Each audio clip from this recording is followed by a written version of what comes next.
this Canadian team fumbles the big game, especially when it comes to competitive games. We saw them perform well against Ukraine to start this summer, but then it comes to a big game against 106th ranked Guatemala, and they can't win this. These are World Cup type losses, 4 quarterfinal losses and 5 Gold Cups, and then a heartbreaking semifinal loss in 2021. The Nations League losses against the U.S. in the 2019 group stage, the U.S. in the 2023 final, Jamaica in the 2023-24 quarterfinals, Mexico in the 2024-25 semifinals. Only true statement wins are 1-0 wins over Costa Rica in 21 Gold Cup quarterfinals, Panama in the 23 Nations League, and Venezuela at the Copa America. I would also throw in a statement win being Azteca. I think that was a very formative win for Canada, and that was a big game in terms of where the World Cup qualifying was at. But Canada struggles to win these big games. Yeah, well, I think that's like we mentioned with Josh. That's kind of like for me the last hurdle, right? That's the last step because now the reality is in a lot of these big, and I would even specify one-off games.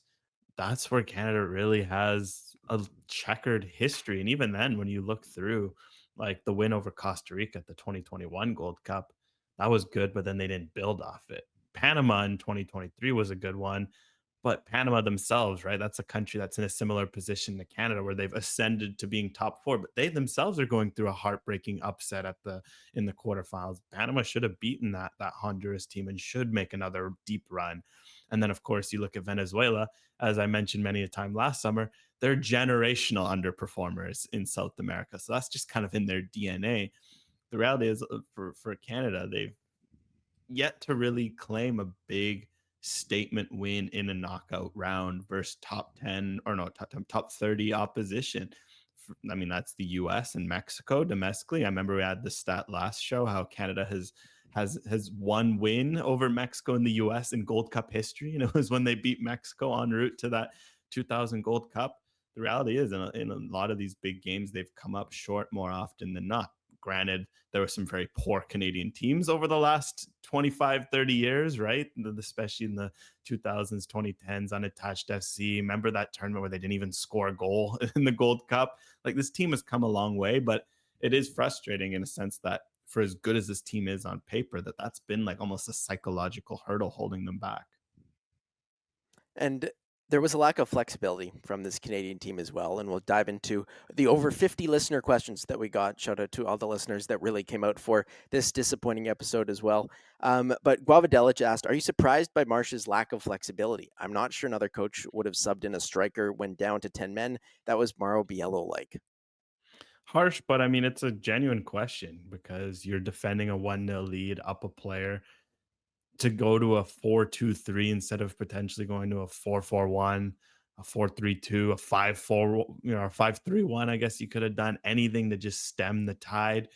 It kind of made no sense because as much as I'm a fan of, being aggressive and really taking the game to your opponent, you got to pick your spots. And I think it was also a bit almost disrespectful, you can almost say, to Guatemala because Guatemala played well. I just want to shout out in all this. Guatemala were deserved winners. The atmosphere was great. It was a great game for the neutral. But again, Canada had the chance to just go, sit back, play conservatively, and lock down the game, and they did it. And that cost them in the end. And I think that's a worry because at the end of the day, when life throws you these sorts of curveballs like a red card, your first red card in 3 years, sometimes you just got to adjust. You see it. I've seen a lot of France games where they've played very ugly, but they win. At the end of the day, they're not going to be mad if that leads to a World Cup, if that leads to a World Cup final. For Canada, it felt like they missed an opportunity to make a Gold Cup final off the back of, maybe a bit of inflexibility. And when you look at all the managerial issues, we can call them that, at the Gold Cup as well. We saw the substitution issues of getting mixed up with Kyle Aaron and Luke Defuge roles, and the number of subs against Curacao. Of course, that was Mauro Biello on the touchline. Then after the game, Jesse Marsch comes out and says that he thinks he could have probably helped manage that game eventually to a win for Canada, given that they were up 1-0. And then the game against Guatemala happens. What is wrong with the game management right now for Canada? Because it's a little bit tough to put your finger on. Yeah, I'd say the big thing is just, maybe that overconfidence comes into play where Canada wants to be a team that sees out results by, being the team that goes for the 2-0 instead of the 1-0 and be the team that plays aggressive. But I think there's also maybe this is going to be a bit of a reality check in the sense that maybe Canada isn't that team yet. And maybe they won't be until they figure out some of those attacking woes we mentioned earlier, so that there should be no problem of, you know what, yeah, it's Guatemala, but sometimes you just got to sit back and be ugly. Because I think that's something I'll always say about good teams.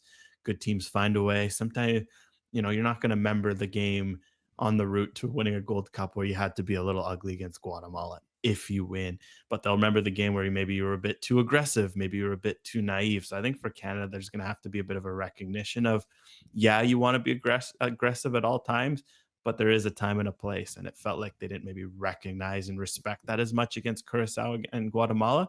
And those were two good teams, better than their FIFA rankings, that punished them accordingly. And of course, this game ends in a shootout. Canada come away as losers in a shootout again. We all remember the shootout against Venezuela and how Kone was so poised and Canada was able to get through that one. But they come out as losers against Guatemala. We then go see the U.S. come out as winners with a great goalkeeping performance from Matt Freese against Costa Rica in their semifinal. What went wrong for Canada in the shootout? Whether is it Dane Sinclair? Should Maxime Crépeau have come in for the penalty kicks? Is it the shooters? Was there maybe some irresponsibility in picking Kyle Larin and Luc Defougeroles to take a kick, given their form and given his age? A little bit concerning that Canada has lost, I believe, 4 of the last 5 penalty kick shootouts they've been in. Yeah, well, one thing I'll always say with penalty shootout, it's always the discussion of it being coin flip. As many will know, I disagree. We've had this discussion many a time because, of course, the women's national team lost a few penalty shootouts last year. Canada and penalties, some not quite clicking in our DNA in that regard. But I just felt like Canada didn't control all the controllables because there's still a bunch of things you can do to turn the 50-50 into a 60-40, into a 55-45, a 65-35. And those marginal gains make a big difference.